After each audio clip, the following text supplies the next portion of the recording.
네, 시청자 여러분 안녕하십니까? 이데일리의 대표 경제종합 시사방송 어쨌든 경제 시간입니다. 매주 금요일 오후 4시 여러분의 경제와 투자 궁금증을 해소시켜드리고 있는데요. 오늘은 이번 주 한국 증시의 최대 관심사로 떠올랐던 젠슨왕 CEO의 방한 소식 그리고 그 의미에 대해서 이 시간을 통해 집중 분석해드리는 시간 마련했습니다. 자, 젠슨왕 CEO는 오늘 한국을 방문했는데요. 얼마 전 트럼프 대통령의 방한 소식 이상의 뜨거운 관심을 받고 있습니다. 자, AI 시대를 맞아서 세계 시총 1위 기업인데다가 우리 한국 기업들과 여러 가지 협력을 모색하면서 AI 생태계 새로운 강자 엔비디아와 한국 기업들의 협력 어떻게 전개될지 시장에 그리고 투자자들의 관심이 뜨겁습니다. 자, 이 시간 전문가들 모시고 자세히 분석해 보도록 하겠습니다. 자, 스튜디오에 두 분 전문가 일단 모셨는데요. 박근호 이데일리 TV 전문위원 제 기준으로 가까운 쪽에 나와 계십니다. 안녕하세요. 안녕하십니까. 네. 이어서 그 옆으로 성주원 이데일리 기자 나오셨습니다. 네, 안녕하세요. 안녕하십니까. 네. 자, 우리 박근호 의원님은 투자 전략하고 거시적 분석 좀 자세히 분석해 주실 예정이고요. 성주원 기자는 산업 분석과 함께 기업 내 분위기 또 취재 내용 자세히 전해드리도록 하겠습니다. 자, 본격적인 우리 대화에 앞서서 오늘 젠슨왕 엔비디아 CEO가 홍대 입구에서 SK, LG, 네이버 우리 회장님들과 삼겹살 회동을 갖기로 예정이 되어 있습니다. 자, 현장에 저희 취재 기자 나가 있는데요. 연결해서 한번 내용 들어보도록 하겠습니다. 이지은 기자 나와 계신가요? 네, 이지은 기자입니다. 네, 지금 현장에 계신 것 같은데 젠슨왕 엔비디아 CEO 한국에 입국했나요? 지금 현장 분위기까지 해서 같이 좀 분위기를 전해주시죠. 네, 젠슨 황 엔비디아 CEO가 오늘 오후 1시쯤 김포공항을 통해 입국했습니다. 대만에서 열린 컴퓨텍스 2016 일정을 마친 뒤 한국을 찾은 건데요. 지난해 10월 이후 약 7개월 만의 방한입니다. 이날 젠슨 황 CEO는 재킷에 흰색 바지를 매치한 편안한 차림으로 모습을 드러냈습니다. 취재진과 시민들을 향해 손을 흔들며 한국어로 인사를 하는 등 화기애애한 분위기가 연출됐습니다. 또 취재진의 질의에는 한국에 몇 가지 깜짝 선물을 준비했다고 전하기도 했습니다. 네. 자, 지금 화면에서 보시는 것과 같이 정말 대단합니다. 한 기업의 CEO가 한국을 방문했는데 라이브 생중계로 이렇게 대한민국의 웬만한 방송사들이 가서 기자들이 또 취재를 하고 있는 상황인데요. 특히 오늘 저녁에 있을 홍대 입구 삼겹살 회동에 관심이 집중되고 있습니다. 자, 우리 주요 기업 오너 회장님들과 어떤 대화가 오고 갈 것으로 예상되지 내용 좀 전해주시죠. 네, 황 CEO의 이번 방안은 AI 반도체를 비롯해 피지컬 AI, 로봇, 클라우드 인프라 분야에서 국내 기업들과의 협력이 확대되는 시점에 이뤄졌다는 점에서 더욱 주목받고 있습니다. 황 CEO는 오늘 저녁 최태원 SK그룹 회장, 구광모 LG그룹 회장, 이해진 네이버 의장 등 국내 주요 기업인들과 만찬을 가질 예정인 것으로 알려졌습니다. 회동 장소는 서울 시내 삼겹살집으로 전해졌는데요. 당초 성수동의 삼겹살집이 유력하게 거론됐지만 안전관리와 현장 여건 등을 고려해 현재는 홍대 입구 인근 식당이 유력한 장소로 알려졌습니다. 지난해 방한 당시 서울 강남의 깐부치킨에서 이재용 삼성전자 회장, 정의선 회장과 만찬을 가졌던 이른바 깐부 회동이 큰 화제를 모았던 만큼 이번 만남에도 관심이 집중되고 있습니다. 네, 지금 그 내용 전해주시면서 주변의 소음 또 사람들의 소리들이 많이 들리는데 지금 사람들이 벌써 많이 와 계신가요? 네, 현장 분위기는 말 그대로 젠슨 황 열풍을 실감할 수 있는 수준이었습니다. 회동 장소가 공식적으로 공개되지 않았음에도 불구하고 수백 명의 취재진과 시민들이 몰려든 상황입니다. 네, 우리 이 기자가 얘기하신 대로 성수동 또 홍대 입구 왔다 갔다 보안도 철저하게 지금 장소를 이렇게 세밀하게 정한 상황인데 자, 오늘 회동 이후에 앞으로 젠슨왕 CEO 주요 일정들 또 어떤 것들이 있나요? 소개해 주시기 바랍니다. 네, 황 CEO는 내일 하루 휴식을 취한 뒤 오는 7일 잠실 야구장에서 열리는 두산 베어스와 키움 히어로즈의 경기에 시구자로 나설 예정입니다. 이날 박종원 두산그룹 회장이 식사를 맡을 것으로 전해지면서 엔비디아와 두산 간 협력 강화의 계기가 될 것이라는 전망도 나오고 있습니다. 또 같은 날 NC소프트와의 만남도 추진되는 것으로 전해졌습니다. 8일에는 경기 성남시에 위치한 네이버 사옥을 방문할 예정이며 서울 양재동 현대차 그룹 사옥과 여의도 LG 트윈타워 방문 가능성도 거론되고 있습니다. 이와 함께 TVN 예능 프로그램 출연이 예정되어 있고요. 서울대 AI 연구원 방문과 국내 스타트업 간담회 등 다양한 일정도 소화할 것으로 알려졌습니다. 지금까지 홍대 입구에서 전해드렸습니다. 네, 지금까지 이지은 기자가 홍대 입구에서 젠슨왕 CEO가 곧 이어서 진행될 삼겹살 회동 분위기, 그다음에 일정들 자세하게 전해줬습니다. 자, 여기까지 듣도록 하겠습니다. 자, 현장 분위기가 굉장히 어수선하고 사람들이 많이 몰려 있는 것으로 추정이 되고 또 당연히 그럴 것으로 예상이 됩니다. 자, 그럼 이제 이어서 스튜디오에서 전문가분들과 얘기 이어가도록 하겠습니다. 자, 한국 증시가 8,000피를 넘어서 상당히 고군분투하고 있는데요. 오늘은 좀 조정을 많이 받았습니다. 하지만 앞으로 새로운 모멘텀으로 9,000피를 뚫을 수 있을지 오늘 향후 방향을 진단하는 데 좀 도움이 되시기를 바라겠습니다. 자, 먼저 이제 박근호 이데일리 TV 전문위원과 성주원 이데일리 기자 두 분에게 모두 질문을 드리는 공통 질문 먼저 드리고 또 해당 분야 개별 질문으로 이어가서 드리도록 하겠습니다. 자, 공통 질문인데요. 먼저 이제 박 의원님 먼저 말씀해 주시고 이어서 성 기자께서 얘기를 해 주시면 되겠습니다. 자, 오늘 증시가 일단 조정을 받았어요. 그래서 8,160.59, 5.54% 코스피가 좀 급락한 모습이고 코스닥도 1,000포인트는 지켰는데 4.51% 역시 또 급락했습니다. 그러나 이제 이번 주 초에는 젠슨왕 랠리라고 해서 상당히 또 주목을 받았는데 주 후반으로 와서 좀 상당히 또 조정을 받았습니다. 어쨌든 젠슨왕 호재로 한국 증시가 또다시 한번 관심을 받고 있는데 이게 좀 견고한 근거가 있는 건지 어떻게 보시는지 먼저 간단하게 총평으로 우리 박 의원께서 먼저 말씀을 해주시죠. 네, 오늘 이제 젠슨왕 방안 맞이해서 주가 흐름이 좋았으면 조금 더 모양새가 좋았을 텐데 네. 조금 아쉬운 측면이 좀 있죠. 이번에 젠슨왕 방안으로 인해서 저는 두 가지를 좀 나눠봐야 된다고 생각을 하고 있거든요. 네. 주가적인 측면, 그다음에 우리나라 개별 기업들이 과연 어떠한 성과를 얻을 것인가. 이 두 가지 측면을 사실 같이 보면 좋겠지만 저는 따로 봐야 된다고 생각을 하고 있거든요. 주가적인 측면은 오늘 좀 어제 오늘 아쉬운 측면이 있긴 했었습니다만은 우리가 흔히 하는 시쳇말로 아직 한 방은 좀 남아있다라고 저는 생각을 하고 있고, 그다음에 개별 기업 어떤 그 회담으로 인해서 이제 우리나라 기업들이 얻어갈 수 있는 부분들이 과연 어떤 것인가 정말 냉정하게 생각을 했을 때는 저는 그 부분을 좀 약간 퀘스천 마크를 좀 붙이고 싶은데요. 그 이유는 어떤 거냐면 만약에 우리나라 기업들과 엔비디아 간의 어떤 풀기 어려운 안건 같은 게 있었을 때 이런 총수들이 만났을 때는 그런 숙제들을 좀 풀 수 있는 부분들이 있는데 이런 짧은 만남으로 어떤 사업적인 부분들을 이제 성과를 내고 발전시켜 나간다라고 했을 때 이 부분은 사실 단기적으로 사실 모멘텀 내기 좀 힘들다라고 생각을 하고 있거든요. 가장 중요한 부분은 우리나라 이제 젠슨왕이 방문한 게 아니라 이제 대만 타이페이 GTC에서 컴퓨텍스에서 그 젠슨왕이 강조한 부분들 이런 부분들이죠. 이제 HBM 이제 메모리 너무 많이 강조를 했고, 그다음에 젠슨왕이 항상 자주 하는 말이죠. more you buy, more you make. 네가 많이 살수록 이제 많이 만든다. 이제 토큰과 관련된 부분인데 일단 그런 부분들과 또 RTS 이제 스파크 노트북 관련된 이러한 부분들이 더 중요하지. 실질적으로 어떤 이벤트성의 이런 방문 같은 경우는 저는 개인적으로는 그렇게 긍정적으로 보고 있지는 않다, 이렇게 정리를 해보도록 하겠습니다. 네. 그래서 우리 성 기자께서는 전체적으로 지금 증시 이번 주 마감 시장 보시면서 어떻게 느끼시는지 총평 부탁드리겠습니다. 네, 오늘은 조금 꽤 큰 폭으로 조정을 받는 그런 모습이지만 어쨌든 이번 주에 젠슨왕 랠리를 지켜보면서 이 장세를 이끈 원동력은 뭐 단순 이벤트라기보다는 어떤 산업의 확장을 좀 봐야 되지 않나 그런 생각이 들고요. 이게 어떤 말이냐면 AI가 그동안은 약간 데이터 센터 내의 소프트웨어 혁명에 머무르는 것이 아니라 뭐 공장, 자동차, 로봇 같은 우리가 눈에 보이는 그런 물리적인 산업 현장, 뭐 피지컬 AI라는 이름으로 그렇게 확산이 되면서 그런 분위기 속에서 이것을 현실화할 파트너로서 우리 대한민국 기업들의 실질적인 가치가 좀 부각된 그런 측면에서 이번 주에 젠슨왕 랠리, 이른바 젠슨왕 랠리가 좀 펼쳐진 것이 아닌가 그런 생각이 듭니다. 네. 자, 두 분 다 이제 얘기를 해주셨지만 상당히 산업적 패러다임, 산업적 어떤 주목도 이것이 이제 상당히 커진 상황인데 이게 대만 행사에 이어서 바로 이제 한국에 또 장기간, 장기간이라고 얘기하기 좀 그렇지만 젠슨왕 CEO 입장에서 일주일간 한국에 머문다는 것은 대단히 장시간이라고 볼 수 있는데 이 AI 공급망에서 한국 시장 또 한국 기업에 대한 위상이 변화했다고 그렇게 볼 수 있는 건지 이 부분에 대해서는 어떻게 보시는지 우리 박 의원께서 먼저 말씀해 주시죠.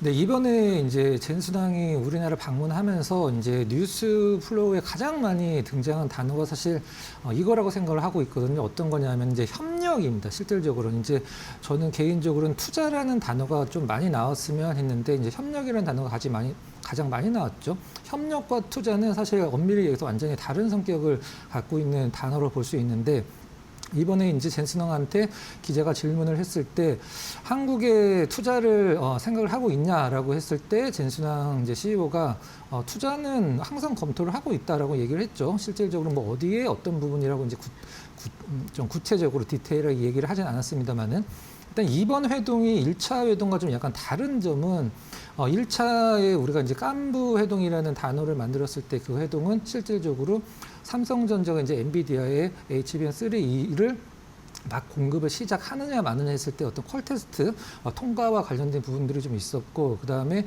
이재명 대통령 회담하면서 우리나라 이제 그때 당시에는 GPU를 굉장히 구하기 힘들었을 테니까 국내 기업들한테 GPU를 공급하는 부분들이 상당히 의미가 있었다라고 한다라고 하면 이번 부분 같은 경우는 실질적으로 이제 주요 기업들 개별적으로 만나면서 어떤 개별 모멘텀을 생성을 할 수 있다는 부분이 1차 회동과 좀 다른 점인데 이번에 2차 회동에서 이제 만나는 기업들의 리스트를 봤을 때 제가 가장 좀 아쉬운 점을 말씀드리면 이번 엔비디아가 우리나라에 와서 뭐 LG, SK, 네이버, 두산 이런 대기업들보다도 실질적으로 우리나라에서 이제 그 팹리스 기업이라고 할 수 있는 지금 NPU를 만들고 있는 뭐 리벨리온이나 아니면 퓨리오사 AI 이런 기업들을 접촉을 했으면 상당히 좀 큰 의미가 있다라고 볼 수 있는데 이런 부분들이 좀 약간 빠져 있다라는 점 좀 아쉬운 부분들이다 이렇게 좀 정리를 해보도록 하겠습니다. 네, 성 기자께서는 어떻게 보셨습니까?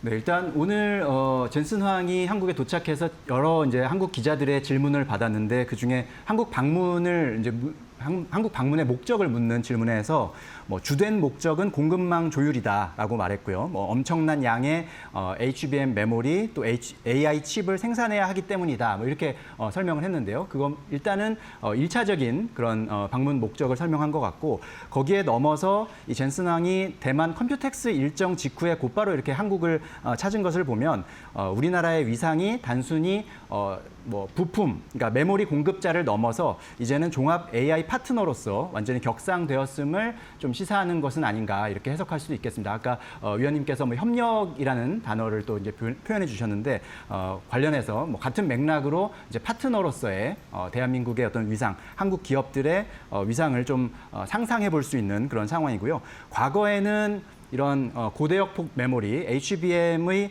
중심에 하드웨어 공급망 구축에 좀 집중했다면 이제는 뭐 에너지나 칩, 그리고 인프라, 모델, 애플리케이션 같은 AI의 전 영역을 아우르는 그런 AI 팩토리 구축을 함께할 최적의 파트너로 한국을 낙점한 것이 아닌가 하는 해석이 가능해 보입니다. 이것은 이제 새로운 고부가 가치 창출 구조로 재편되고 있는 것을 보여주는 그런 신호라고도 해석할 수 있겠습니다.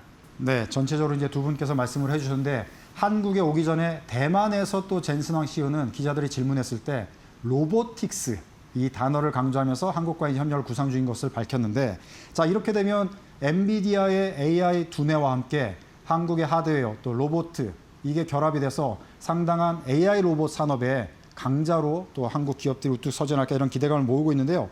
이 가시화될 것으로 보시는지 어떻게 보시는지 또 전체적으로 한번 박 의원께서 먼저 말씀을 해주시죠. 네. 일단 좀 냉정하게 평가를 좀 해보도록 하겠습니다. 제 나름대로 개인적인 의견이라는 점을 여러분들이 좀 참고해서 봐주시면 될 것 같고, 일단 부정적인 부분과 긍정적인 부분들을 좀 약간 나눠서 말씀을 드려보도록 할게요. 네.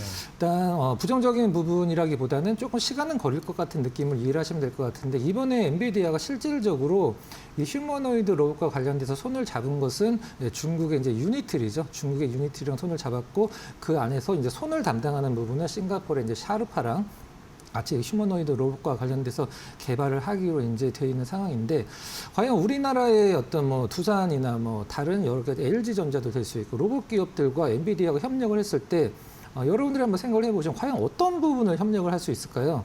실질적으로는 제 개인적인 생각으로는 엔비디아가 판매를 하고 있는 로봇, 이제 휴머노이드 로봇에 들어가는 소형 이제 컴퓨터죠. 제슨이라고 보통 표현하는 조금 더 단계를 나누면 제슨 토르라고 표현을 하기도 하는데 우리나라의 로봇과 엔비디아의 이런 부분들이 협력 관계를 했을 때 사실 투자나 여러 부분들이 이제 되지 않는다라고 하면은 사실 엔비디아의 휴머노이드 로봇과 관련된 소형 컴퓨터를 판매하는 것 외에는 사실 협력될 수 있는 부분은 저는 없다라고 생각을 하고 있거든요. 엔비디아의 로봇 이제 피지컬 AI를 만드는 코스모스 플랫폼은 이미 오픈 소스로 열려 있기 때문에 그 부분을 협력이라고 말씀드리기 좀 힘들고 가장 중요한 부분은 저는 현대자동차는 지금 엔비디아의 협력이 정말 현대자동차의 한 단계 레벨을 올릴 수 있는 부분이라고 생각을 하고 있습니다. 지금 이제 전 세계 자율주행은 딱 이제 두 가지 진영으로 나눠지게 돼 있어요. 이제 테슬라의 FSD, 그 다음에 엔비디아의 알파마요 두 진영인데 지금 엔비디아는 지금 논 테슬라 진영의 80%를 이미 장악을 했죠. 현대자동차도 엔비디아의 알파마요로 들어가기로 된 걸로 저는 알고 있는데 지금 이제 여러분들이 뭐 영상 보는 사이트 같은 데서 이제 중국 자동차들 자율주행 보시면 정말 테슬라 못지않은 어떤 성능 자랑하는 걸 자주 보실 수 있는데 지금 현대자동차 같은 경우는 자율주행이 높다 낮다의 수준이 아니라 아예 없는 수준이기 때문에 이 엔비디아 이제 알파마요를 들여온다라고 하면은 또 로보택시가 가장 중요한 게 그 레벨 4까지 올라가야지만 로보택시를 만들 수 있는 거거든요. 여러 가지 측면에서 가장 시너지가 확실한 기업은 저는 개인적으로는 현대자동차가 자율주행 관련돼서 엔비디아와 가장 근접해 있다. 이렇게까지만 좀 설명을 드려보도록 하겠습니다. 네. 자, 우리 성 기자께서는 어떻게 보십니까? 로보틱스 관련해서. 네, 뭐 가장 먼저 가시화될 시너지라는 질문에 어쨌든 어느 정도 기대감을 담아서 이제 답변을 드릴 수밖에 없는 상황인 것 같고요. 이제 시점이 언제가 될지는 모르겠지만 어쨌든 가장 먼저 나타날 수 있는 시너지를 보면 피지컬 AI 생태계의 상용화를 좀 기대해 볼 수 있겠다라는 이야기를 드릴 수가 있겠고 일단 젠슨 황 혹은 뭐 엔비디아가 봤을 때 대한민국, 이 한국은 뭐 반도체, 자동차, 조선, 전자 이렇게 폭넓게 세계 최고 수준의 하드웨어 제조 기반을 갖추고 있다는 점, 그렇기 때문에 이런 뭐 인공지능, 가상지능을 물리적 시스템에 연결하는 이런 피지컬 AI를 한번 검증해 볼 수 있고 또 방대한 데이터를 확보하기 위한 전 세계 최적의 테스트베드로 지금 보여질 수 있는 그런 부분이라고 생각합니다. 따라서 뭐 자율형 공장에 디지털 트윈을 적용하거나 혹은 휴머노이드나 뭐 산업용 로봇 개발할 때 뭐 하드웨어 통합부터 시뮬레이션, 학습에 이르는 그런 개발 속도를 조금 획기적으로 단축하는 그런 모습들, 이런 산업 현장 곳곳에서 기술 고도화가 가시화되는 그런 것들을 좀 기대할 수 있는 곳이 바로 대한민국이 그런 중요한 테스트베드가 되지 않을까라는 것을 좀 기대해 볼 수 있겠습니다. 네. 자, 이어서요. 우리 박 의원께서 앞서 몇 번 말씀을 해주셨는데 이게 뭐 협력하고 사진 찍고 만난다고 이게 되는 게 아니고 투자와 협력의 구체성이 이제 나와야 된다는 그런 핵심으로 요약할 수 있을 텐데 자, 일단 이제 저녁에 SK, LG 또 네이버 의장과 이제 만납니다. 그럼 대화가 오고 갈 테고요. 이어서 이제 내일 뭐 모레 일정해가지고 두산도 만나고 현대차도 만날 거로 지금 예상이 되고 있는데요. 핵심 계약이나 발표가 어떤 나올 것으로 예상을 하시는지 어떻게 보시는지 어떻게 보십니까? 박 의원께서 말씀해 주시죠. 일단 주가 흐름적으로 봤을 때 이제 가장 눈에 띄는 건 사실 LG 전자였었거든요. 일단 이 부분에서 이제 어떤 발표를 하느냐는 이제 그 다음 단계인데 LG 전자가 시장에서 가장 세게 주가 흐름이 나왔다라는 것은 사실 다른 의미가 있다라기보다는 이제 어떤 재료의 신선함이 있었다고 생각을 하거든요. 1차 회동 때 거의 거론이 안 됐던 기업인데 제가 보는 어떤 우리나라 이제 엔비디아 이제 젠슨 황 CEO가 만나서 발표될 수 있는 계약권 잠깐 생각을 해본다라고 하면 뭐 LG 같은 경우는 사실 뭐 로봇과 관련된 부분, 그다음에 CNS, LG CNS 관련돼서 데이터 센터 어떠한 부분들이 사실 뭐 발표가 될지는 모르긴 하겠습니다만은 제가 이제 뭐 생각해 보는 바로는 이제 데이터 센터 관련돼서 어떤 베라 루빈이나 이런 것들에 대한 계약이 될 가능성이 높고 네이버 같은 경우는 이미 노출이 되긴 했었습니다. 내용은 좀 약간 모호하죠. 이제 글로벌 AI 투자 협약 체결 예정이다라고 나와 있는데 이 부분은 조금 더 어떤 구체적인 자료가 나올 때까지 지켜봐야 될 것 같고 현대차 같은 경우는 당연히 자율주행인데 여기서 또 엔비디아가 현대차를 만나는 이유는 자율주행 외에도 실질적으로 지금 현대차 그룹이 이제 새만금에다가 엄청난 투자를 하고 있죠. 그 중에서 한 5조 원이 넘는 금액이 이제 데이터 센터와 관련된 부분인데 이것과 관련돼서 어느 정도 좀 논의가 있지 않을까 이렇게 좀 개인적으로 좀 생각을 좀 해봤습니다. 네, 우리 성 기자께서는 어떻게 보십니까? 네, 젠스랑 CEO가 한국에 와서 또 답변한 그 기자들의 질문에 답변한 것 중에 뭐 한국에 많은 비즈니스를 가져왔고 뭐 몇 가지 깜짝 놀랄 만한 것도 준비돼 있다. 뭐 이런 답변을 하기도 했는데 물론 이것이 뭐 오늘 발표가 될지 혹은 뭐 이야기가 나올지 뭐 이번 방한 기간 중에 나올지는 제가 뭐 장담할 수는 없겠습니다만 일단은 그 그룹별로 조금 나올 수 있는 그런 핵심 협력 의제들 이런 것들을 좀 살펴볼 필요는 있겠다라는 말씀을 드리고요. 그룹별로 한번 살펴보자면 SK그룹과 관련해서는 뭐 일단 당연히 모든 분들이 아시다시피 HBM4 등 이 고용량 메모리 반도체의 안정적인 공급 확대 에 관련된 논의가 있을 수 있겠고 또는 단순한 칩 생산을 넘어서 종합 AI 팩토리 인프라 확충 같은 이야기들도 좀 뭐 진전이 될 수 있을지 기대를 해볼 수가 있겠고 LG그룹 같은 경우는 이 엔비디아의 범용 로봇 모델을 기반으로 한 자체 피지컬 AI 모델 개발 관련된 이야기나 혹은 뭐 홈 로봇, 로봇 센싱, 자동차 전장 분야의 전방위적 이 생태계 확대와 관련된 협력 이야기 뭐 이런 것들이 이제 가능한 그런 이야기다. 현대차 관련해서는 앞서 위원님도 말씀해 주셨지만 뭐 자율주행 플랫폼이나 레벨4 로보택시 그리고 뭐 자동차 스마트 모빌리티, 뭐 제조 공장 전반의 AI 적용 협력, 고도화 뭐 이런 이야기들이 또 논의 가능한 그런 이슈 의제가 될 것이고요. 네이버 같은 경우는 클라우드와 로보틱스를 결합한 그런 소버린 AI 및 피지컬 AI 플랫폼 구축 협력안 이런 것들이 좀 가시화될지 여부. 두산 같은 경우는 이 베라루빈에 들어갈 핵심 기판 소재인 동박 적층판 공급망을 뭐 확대한다든지 혹은 두산 로보틱스를 통한 산업용 로봇 협력안이 나온다든지 뭐 이런 부분들이 각 그룹별로 봤을 때는 조금 이야기가 나올 만한 그런 의제들이다라고 말씀드릴 수 있겠습니다. 네. 자, 지금 이제 두 분께서 예상하시는 핵심 계약, 그다음에 발표될 내용, 예상 전망을 일단 언급을 해주셨습니다. 자, 이제 시장 내에서 여러 가지 관심 사항들이 커지고 있는데요. 우리 시장 전문가인 박근호 의원께 개별 질문을 좀 몇 가지 이어서 드리도록 하겠습니다. 자, 전체적으로 지금 젠슨왕 랠리로 급등을 했던 종목들이 오늘은 좀 급락을 했습니다. 그렇지만 그래도 롱런할 수 있는 최선호 뭐 업종이라고 볼 수도 있고 관심을 우리가 계속 지속적으로 지켜봐야 될 그런 어떤 투자 상황들 이런 것들을 좀 조언을 주신다면 많이 참고가 될 것 같거든요. 일단 크게 전체적인 틀에서 좀 투자 유의사항을 포함해서 말씀해 주시면 참고가 될 것 같습니다. 자, 일단 종목을 말씀을 좀 드리면 실질적으로 이제 종목이라기보다 이제 섹터라고 해야 되겠죠. 실질적으로 이제 현대자동차 관련돼서 보스턴 다이나믹스 관련된 기업들은 이제 앞으로 이제 단순 테마성이 아니라 수치로 이게 증명이 될 수 있는 부분들이 있기 때문에 이 수치로 증명할 수 있는 부분들은 실질적으로 지금 어떤 좀 약간 톤 다운된 관련 주들 중에서 분명히 분할 매수 관점에서 들어갈 수 있는 부분이라고 생각을 하고 있고요. 그 중에서 일단 한 종목 굳이 선정을 한다라고 하면은 이제 가장 먼저 수치로 증명될 수 있는 부분은 이제 현대 모비스죠. 우리가 보통 보스턴 다이나믹스의 아틀라스 로봇의 자유도라고 표현을 하는데 움직일 수는 있는 부분들이 몇 군데냐라고 했을 때 그 자유도가 이제 56군데 정도라고 이제 보고 있는데 자유도가 56이라는 것은 액추에이터나 이런 감속기들이 모터도 마찬가지고요. 56개가 들어간다는 뜻이에요. 그러면 현대자동차가 메타플랜트에 뭐 28,000대, 3만 대를 넣겠다라고 가정을 했을 때 한 대당 이제 56개 액추에이터가 들어가니까 그걸 현대모비스가 담당한다라고 했을 때 한 150만 개가 넘어가거든요.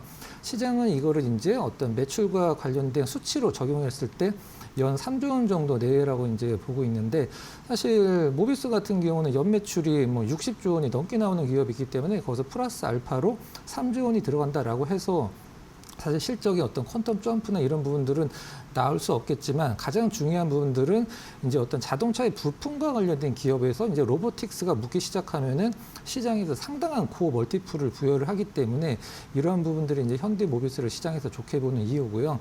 이번에 이제 젠스랑 랠리를 보면서 시장의 투자자분들이 참고해야 될 점을 하나만 좀 말씀을 드리면 이제 수치가 변화가 없으니까 테마라고 표현을 하도록 하겠습니다. 젠순항 랠리 테마에서 가장 중요한 건 모든 테마에서 똑같이 적용되는 법칙이 있어요. 그게 무엇이냐면 업데이트가 가능한 테마냐 아니면 단순하게 일회성으로 끝나는 테마냐 이게 가장 중요하거든요. 제가 하나 예를 들어드리면 우리가 과거에 이제 남북 테마 혹은 북미 테마가 있었을 때 김정은 위원장이 트럼프 대통령을 만난다 안 만난다 1차로 만났다 그다음에 2차로 만난다 안 만난다 이런 식으로 계속적으로 뉴스의 타이틀이 업데이트가 됐죠. 그러고 나서 뭐 남북 정상회담 문재인 대통령도 만나고 이런 업데이트가 가장 중요한데 이번에 우리 이제 젠슨왕 랠리 테마에서 우리가 생각할 수 있는 업데이트는 과연 무엇이 있을까 한번 생각을 해보면 이제 뭐 개별 기업들을 만나면서 거기서 어떤 이슈들이 부각이 되는가 그게 바로 이제 업데이트의 모멘텀이라고 보시면 될 것 같습니다. 네.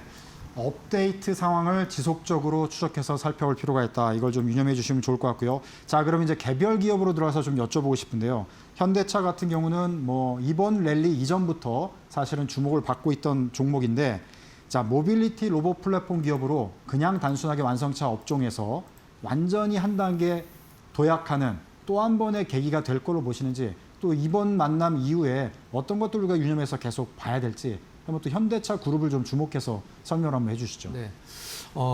이제 리레이팅 될 계기가 될 수 있을까라고 이제 질문을 주셨었는데 이미 충분히 됐다라고 생각을 하고 있습니다. 모든 것은 이제 주가가 설명해 주기 때문에 현대자동차가 이번에 로봇 기업으로 이제 리레이팅 된 것은 이미 오래됐죠. 작년서부터 현대자동차 고점에서 좀 많이 내려왔더라도 지금까지 300% 이상의 어떤 상승률을 보여주고 있는 상황이라 시장은 현대자동차를 이제 완벽하게 로봇으로 보고 있는 거예요. 이걸 좀 반대로 설명을 하면 이제 현대자동차는 북미에서 점유율이 뭐 몇 퍼센트 올랐다, 혹은 이번에 매출이 몇 조가 올랐다, 뭐 영업이익이 뭐 1,000억이 올랐다. 이런 수치 갖고 움직이는 기업은 이미 지나갔다는 뜻이 되는 거예요. 이제 앞으로는 어떤 보스턴 다이나믹스와 같은 로봇 기업으로서의 어떤 모멘텀만 시장에서 보고서 이제 현대자동차를 평가를 한다라는 것은 어떻게 보면 좀 약간 아쉬운 부분도 있긴 합니다. 이제 현대자동차를 자율주행적인 부분에서 본다라고 하면 엔비디아가 갖고 있는 두 가지의 자율주행 플랫폼이 있죠.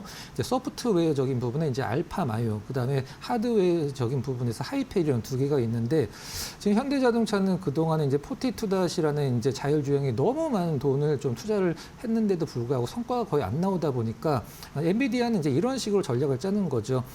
이제 니네 자동차 기업들 이제 기업 하나하나씩 자율주행을 완성을 하려면 시간도 많이 들고 돈도 너무 많이 들 거야. 우리가 이걸 만들어 줄 테니까 우리의 플랫폼, 우리의 생태계를 두루와라 하는 게 이제 엔비디아의 전략인데 현대자동차도 이제 벤츠도 들어갔고 현대자동차도 들어간 걸로 저도 이제 체크를 하고 온 상황입니다.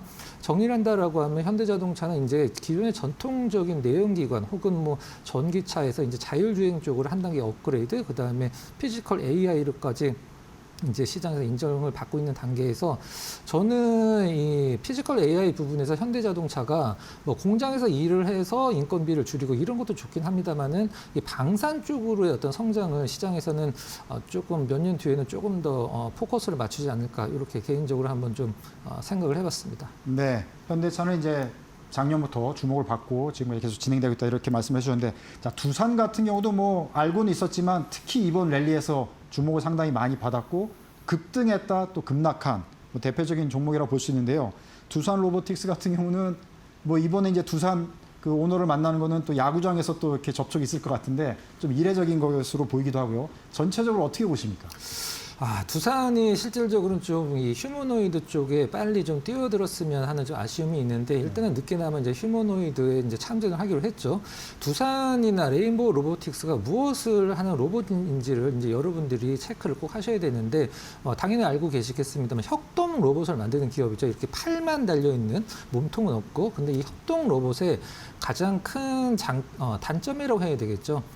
정해진 코딩이나 로직에 의해서만 똑같은 거리와 똑같은 높이만 움직일 수 있는 게 바로 협동 로봇이죠. 어떤 물건을 집을 때 그 물건이 원래 있어야 될 자리에 1cm만 옆에 있어도 협동 로봇은 그 물건을 잡지를 못합니다. 한마디로 코딩에 의해서만 이제 작동을 하기 때문에 그렇다라고 한다라고 여기다 AI를 접목시키면 어떨까라고 생각을 하실 수도 있는데 실질적으로 지금 중소기업들에서 쓰는 협동 로봇은 AI가 필요한 정도는 아니기 때문에 이번에 두산 로보틱스가 AI와의 엔비디아와의 어떠한 협력을 발표를 할지는 좀 미지수라고 좀 말씀드릴 수 있고, 이 두산 로보틱스가 협동 로봇 전 세계 4위라고 우리가 보통 표현을 하는데 연매출 300억 기업이 전 세계 4위입니다. 그럼 1등은 어디냐? 덴마크의 유니버셜이죠. 지금 미국의 이제 테러다인이 어떤 인수를 한 장비 기업이 인수를 한 2등은 일본의 화낙입니다. 3등은 대만의 테크메 정도 볼 수 있는데 작년에 우리나라 레인보우나 두산 로보틱스 우리나라 안에서 혹은 뭐 글로벌하게 성장을 거의 못했죠. 근데 이 대만의 테크맨은 테크맨 코리아는 우리나라에서 2배 이상 성장을 했습니다. 이건 어떤 걸 얘기를 하냐면 사실 이런 상위권의 기업들 대비해서 우리나라 협동 로봇들 기업들은 좀 아쉽지만 기술력은 딸리고 중국 기업들 대비해서는 큰 차이 없지만 가격적인 경쟁에서 밀리고 이번에 두산 로보틱스가 미국에서 이제 원엑시아라는 기업을 인수를 했는데 이제 솔루션 기업이죠. 이 기업을 인수한 것 자체가 두산 로보틱스가 이제 협동 로봇에 대한 어떤 미래에 대한 시장의 개화가 상당히 느리거나 아니면 안 될 수도 있다라는 판단하에 이제 미국 솔루션 기업을 인수한 거라고 생각을 하고 있거든요. 일단 늦게나마 뭐 두산이 협동 로봇에서 이제 휴머노이드 쪽으로 어떤 좀 확장을 하고는 있긴 합니다만은 이제 좀 약간 많이 늦었죠. 이번에 엔비디아에서 어떤 좀 협력 관련해서 좀 많은 좀 진전이 있었으면 하는 개인적인 바람을 전하면서 두산 관련 한번 생각을 말씀드려봤습니다. 네. 자, 뭐 다른 기업들 종목들 포함해서 AI 반도체 또 로보틱스 관련해서 한국 증시가 정말 많이 달려왔거든요. 지금 코스피 지수로만 8,000대를 지금 넘어서고 9,000대를 위해서 달리다가 지금 상당히 조정을 받고 있는 상황인데요. 현재 구간에서 이게 오버슈팅으로 보시는지 현재 밸류에이션 평가를 어떻게 보시는지 전체적으로 좀 삼성전자, SK하이닉스까지 포함해서 위원께서 좀 평가를 한번 해주시죠. 네, 지금 현재 시장에서 이제 수치로 사실 저평가라는 것을 계속적으로 증명해 나가는 기업이 딱 두 기업이 있죠. 이제 말씀해 주신 이제 삼성전자와 SK하이닉스인데 SK와 하이닉스를 우리가 보통 표현할 때 지금 현재 펄을 얘기를 하고 있지 않거든요. 우리가 보통 12개월 선행 펄을 보통 하면서 앞으로 12달 정도 동안에 뭐 벌 수 있는 이제 어닝을 갖고 현재 주가를 생각을 했을 때는 펄가 뭐 6이다, 7이다 이렇게 표현을 하는데 실질적으로 삼성전자, SK하이닉스의 주가 흐름이 얼마까지 올라가는지 저는 중요하다고 생각을 하고 있지 않습니다. 어디까지 혹은 언제까지 올라가는 것도 전혀 중요하지 않거든요. 가장 중요한 것은 이제 SK하이닉스가 모든 상승하는 종목들을 통틀어서 말씀을 드리면 그 기업이 올라가는 이유가 상세가 될 때 무엇 때문에 상세가 되는지가 가장 중요합니다. 그러니까 SK와 하이닉스와 삼성전자를 말씀드리면 삼성전자와 SK하이닉스의 주가 흐름을 과연 무엇이 막을 것인가 그게 가장 중요하거든요. 그것은 뭐 중국 기업도 될 수 있고 아니면 SK하이닉스의 증설이 완공이 되면서 어떤 공급적인 측면에서 어떤 쇼티지가 풀린다든가 아니면 미국 빅테크의 캐펙스가 감소가 된다든가 여러 가지가 있을 수 있는데 아직까지는 그런 부분들이 뭐 시장에서 포착이 되고 있지 않죠. 뭐 삼성전자 하이닉스 뭐 얼마까지 간다, 뭐 코스피 10,000포인트 간다 여러 가지 의견이 나오고 있긴 합니다만은 단적으로 말씀드리면 지금의 SK 하이닉스의 주가 흐름, 그다음에 시장의 포인트, 코스피 포인트는 우리나라를 포함해서 전 세계에서 아무도 경험을 해 못한 구간이기 때문에 섣불리 얼마까지 이제 단정을 지으면 안 되고요. 아까 말씀드렸던 무엇이 주가 상승을 막을 것인가 그 부분만 염두에 두고 보시면 될 것 같습니다. 네. 자, 아무도 달려보지 않은 길을 지금 우리 증시가 달리고 있어가지고 굉장히 어려운 지금 시장이 상황이라고 볼 수 있겠습니다. 특히 이제 초보 투자자분들, 소위 말해서 주린이라고 얘기할 텐데 이런 분들 입장에서는 정말 롤러코스터 장세라고 볼 수 있거든요. 오늘 같은 경우는 또 이제 급락 장세인데 이런 구간에서는 포트폴리오 비중을 어떻게 조절해야 되는지 또 분할 매수로 들어가야 되는 건지 갖고 계신 분들은 또 분할 매도를 하는 게 맞는 건지 정말 혼란스럽거든요. 나름대로 지금 시장 구간에서 위원께서 좀 조언을 주신다면 어떻게 말씀해 주실 수 있을까요? 이게 사실 뭐 딱 한 분을 놓고 이분은 뭐 현금 비중이 어떻게 되고 투자 성향이 어떻게 되고 이런 식으로 된다라고 하면은 사실 이 답변을 드리기가 굉장히 좀 쉽겠죠. 하지만 근데 투자 성향도 굉장히 다르시고 선호하는 섹터도 다르고 지금 이제 주식 투자에 투여한 돈의 성격도 굉장히 좀 다르기 때문에 답변 드리기 상당히 좀 힘든 부분이긴 한데 로봇과 관련된 부분을 제가 이제 콕 집어서 한번 설명을 좀 드려봐도 될까요? 그러면 로봇과 관련돼서 지금 현재 우리나라에서 현재 이제 로봇 관련주로 포함되는 이제 어떤 기업들이 있죠. 이제 LG전자도 있고 실질적으로 이제 두산 로보틱스, 레인보우 로보틱스, 이제 LG 계열의 로봇, 뭐 티즈 이런 기업들이 있는데 이런 기업들도 저는 상당히 좋다라고 생각을 하고 있죠. 근데 실질적으로 여러분들이 과연 우리나라 로봇 기업들은 성장주라고 얘기를 하면서 왜 실질적인 어떤 실적적인 측면에서 성장을 못 하고 있나 의아스러워하실 수도 있는데 저는 굳이 로봇 관련주들을 여러분들이 편입을 하실 때 국내 로봇주만 생각을 하실 필요는 없다고 생각을 하고 있어요. 지금 현재 로봇의 소프트웨어나 두뇌 같은 경우는 미국이 담당을 하고 있고 미국도 인정하는 부분이지만 로봇의 앞으로 생산은 중국이 할 거라고 얘기를 하고 있죠. 중국의 휴머노이드 로봇 기업만 몇백 군데가 있는데 우리나라에서 이제 삼성, 그다음에 미래에서에서 내놓은 중국의 로봇 기업들만 모아놓은 ETF들도 잘 돼 있거든요. 이제 상품명은 뭐 타이거, 차이나, 휴머노이드, 뭐 코덱스, 차이나, 휴머노이드 이런 식으로 중국에서 제일 좋은 로봇 기업들만 모아놓은 ETF들도 저는 로봇 관련주를 포트폴리오를 좀 편입시킬 때 여러분들이 한번 고려 대상으로 삼으면 상당히 좋지 않을까 이렇게 정리를 해보도록 하겠습니다. 네. 자, 박 의원님께 이제 시장 관련해서 여러 가지 질문 드렸는데요. 잠시 후에 또 이제 시간이 남으면 또 추가로 이제 질문을 드리도록 하고요. 이제 송주원 기자께 이어서 개별 질문 좀 드리도록 하겠습니다.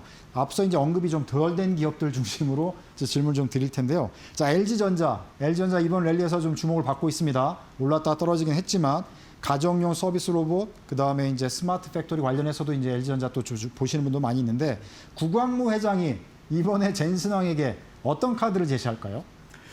네, LG전자 입장에서는 뭐 로봇과 스마트 홈, 뭐 전장 사업을 아우르는 광범위한 제조업 및 제품 기반을 엔비디아에 좀 이렇게 제시할 수 있지 않을까 그렇게 생각이 들고요. 특히 엔비디아의 범용 휴머노이드 추론 모델인 아이작 그루트를 기반으로 자체 피지컬 AI 모델을 적극적으로 개발 중이고 또 홈로봇 LG 클로이를 중심으로 로봇 사업을 가속화하고 있는 부분이 있습니다. 따라서 구광모 회장 입장에서는 LG전자의 로봇 관절용 핵심 부품 역량과 더불어서 뭐 LG AI 연구원의 AI 모델 또는 뭐 LG 이노텍의 로봇 센싱, 반도체 기판, LG U+의 클라우드를 결합한 그런 그룹 차원의 전방위적인 피지컬 AI 파트너십을 뭐 핵심 카드로 내밀 가능성, 내밀 수 있다. 그런 시나리오가 가능해 보입니다. 네. 자, 이어서 네이버가 정말 오랫동안 시장 주목도에서 벗어나 있었거든요. 근데 이번에 좀 오랜만에 주목을 받고 있는데 대한민국의 대표적인 포털 기업이고 또 플랫폼 기업인데 이번에 이제 젠슨왕이 네이버를 꼭 집은 그런 느낌이 들거든요. 젠슨왕은 네이버의 어떤 부분을 필요로 한다고 보십니까? 네, 엔비디아가 뭐 네이버의 소프트웨어 역량을 필요로 하는 이유를 살펴보면 뭐 단순 연산을 넘어서 지능을 생산해내는 그런 AI 팩토리 플랫폼 전략을 완성하기 위한 그 과정에서 필요한 그런 기업이 아닌가라는 생각이 들고요. 네이버 클라우드는 뭐 AI 인프라부터 서비스까지 그런 풀스택 기술 역량을 보유하고 있는데 뭐 에너지, 칩, 인프라, 모델, 애플리케이션을 통합하려는 그런 엔비디아의 전략에 좀 부합하는 그런 핵심 파트너가 될 수 있다. 이렇게 생각이 들고요. 또한 네이버 사옥 1784는 뭐 로봇이나 클라우드, 디지털 트윈, 5G 특화망이 집약된 공간인데 엔비디아 입장에서는 자사의 그런 AI 컴퓨팅 기술을 이렇게 실증할 수 있는 세계 최고의 뭐 클라우드 로봇 제어 테스트 베드가 필요한 그런 엔비디아 입장에서는 네이버와 같이 이렇게 뭔가를 협력하고 손을 잡는 것이 또 좋은 기회가 되지 않을까라는 또 생각도 해봅니다. 네, 또 이제 취재 파트를 담당하고 계셔서 제가 여쭤보고 싶은 건데요. 한국의 지금 대기업 오너분들이 젠슨왕을 만나는 건 또 이례적인 일이 될 수도 있지 않습니까? 그래서 기업 내부의 분위기가 어떤지 혹시 취재된 게 있으시면 한번 말씀해 주시면 좋을 것 같고요. 그다음에 아까 이제 박 의원께서 어떤 투자나 이런 쪽의 발표나 그런 협력이 나온다면 더 관심을 가질 수 있겠다 이렇게 말씀해 주셨거든요. 그런 얘기들이 뭐 솔솔 나오는 것들이 있는지 혹시 한번 말씀을 한번 해주시죠.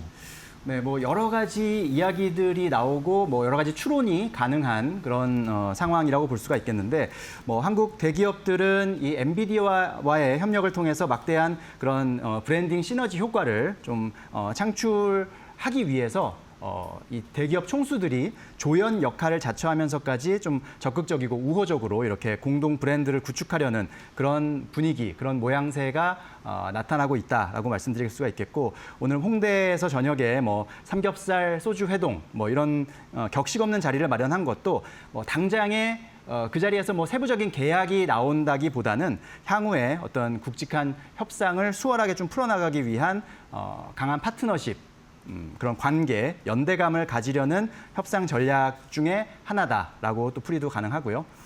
지분 투자나 뭐 조인트 벤처 설립과 관련해서는 뭐 구체적으로 확정된 사안은 뭐 아직 발표되지 않았지만 젠슨 황 CEO가 대만에서 뭐 이런 얘기를 했죠. 앞서서도 사회자께서 설명해 주셨지만 한국 로보틱스 산업에 크게 기여하고 싶고 뭐 투자를 검토하고 있다. 뭐 직접 언급하기도 했고, 또 오늘도 역시 기자들의 질문에 한국의 차세대 핵심 산업으로 로보틱스를 또 지목하기도 했습니다. 그리고 뭐 한국 R&D 센터를 위한 채용을 시작했다라는 이야기도 하고 있는데요. 지금 국내 대기업이나 뭐 유망 로봇 스타트업에 대한 엔비디아의 뭐 직간접적인 투자나 또는 협력 설립 논의가 오갈 가능성 충분히 열려 있고, 실제로 젠슨 황 CEO도 직접적으로 뭐 현대차, LG, SK, 삼성, 네이버 같은 국내 한국의 대기업들과 많은 미팅이 예정돼 있다, 이렇게 직접 말하기도 했습니다. 네. 자, 이번 또 젠슨 황의 방한 기간 중에 눈에 띄는 게 SK 하이닉스 최태원 회장 같은 경우는 대만에서도 밀접하게 만나고 또 한국에서도 오늘 저녁에 또 밀접하게 만나고 영거퍼 양국에 오가면서 두 분이 만나는데, 자, SK 하이닉스의 어떤 중간 역할 이런 것도 좀 한번 관심이 가는 부분이기도 하고요. 대만과 한국 사이에 어떤 연결고리가 있는 건지, 아니면 우리 나름대로의 젠슨 황과 새롭게 뭔가 구축하는 그런 방향성이 있는 건지, 우리 성 기자께서는 어떻게 보셨습니까? 네, 이번 그 대만 컴퓨텍스에서 젠슨 황 CEO는 차세대 휴머노이드 로봇 개발 플랫폼을 전격 공개를 했고요. 또 AI가 데이터 센터를 벗어나서 로봇과 공장 등 이런 물리적 세계로 침투하는 피지컬 AI와 AI 팩토리 시대의 도래를 강력히 선언한 모습이 좀 인상적이었습니다. 이번에 한국에 이제 방한한 것은 대만에서의 이 같은 선언을 실제 산업 현장으로 구현하기 위한 후속 조치가 아닌가, 이렇게 또 생각해 볼 수가 있겠고요. 왜냐하면 앞서 말씀드렸듯이 우리나라에는 뭐 반도체, 자동차, 조선 같은 이런 세계 최고 수준의 하드웨어 제조 생태계가 이미 구축돼 있기 때문입니다. 그래서 피지컬 AI를 검증하고 또 데이터를 확보할 수 있는 거점이다, 좋은 거점이다라고 해석할 수 있고요. 대만 행사에서 젠슨 황이 최태원 회장을 만나서 이 SK 하이닉스의 그 차세대 HBM 웨이퍼에다가 제발 더 많이 만들어 달라라고 서명한 것 역시 이 AI 팩토리 구상을 현실화하기 위해서 가장 확실한 그 병목 자산인 이 한국의 메모리 공급망이 필수적이다, 이런 연결고리를 확실히 보여준 것이다라고 해석이 됩니다. 네. 자, 대만과 한국 사이에 어떤 연결고리를 좀 찾아보려고 지금 질문을 드렸던 거고요. 자, 한국에서 이제 상황을 보면은 지난번 회동 때는 삼성전자, 현대차하고 깐부 회동을 한 거고, 이번에는 이제 삼겹살 회동을 하는데 LG, 네이버가 이제 새롭게 참여하는 멤버가 되고, 야구장까지 하면 두산 뭐 이렇게 될 수가 있을 텐데, 이렇게 되면 한국의 웬만한 주요 기업들과는 젠슨 황이 접촉면을 다 넓히는 그런 상황으로 볼 수가 있어서 한국에서 AI 생태계의 어떤 큰 그림을 젠슨 황이 그리고 있는 거 아닌가, 이렇게 추측을 해볼 수 있을 텐데, 우리 성 기자께서는 어떻게 보고 계신가요? 네, 맞습니다. 젠슨 황이 한국에서 꿈꾸는 그런 생태계 구축의 궁극적인 목표가 조금 더 확장됐다라고 볼 수가 있는데, 앞서서 1차 방안에서는 어떤 반도체 부품 공급망 구축에 좀 집중됐었다면, 이번 명단에 뭐 LG, 네이버, 두산 이런 대기업들이 좀 부각되고 있는 것은 그만큼 협력의 범위가 더 확장됐다.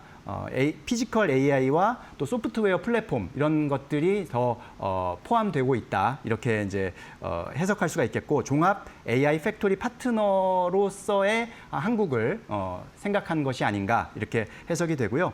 뭐 반도체, 자율주행, 스마트홈, 로보틱스, 소버린 AI 플랫폼, 이렇게 한국 기업들의 전방위적인 이런 제조 플랫폼 역량을 엔비디아의 GPU 생태계로 묶어내면서 한국의 이런 산업 인프라 자체를 엔비디아의 기술 위에서 돌아가게 만드는 그런 거대한 동맹체가 젠슨 황의 큰 그림이 아닐까 이렇게 생각을 해봅니다. 네. 자, 성 기자께 이제 개별적으로 들린 질문 이것으로 마무리를 하고요. 자, 우리 박근호 의원께 또 시장 관련해서 추가로 제가 궁금한 거 여쭤보도록 하겠습니다.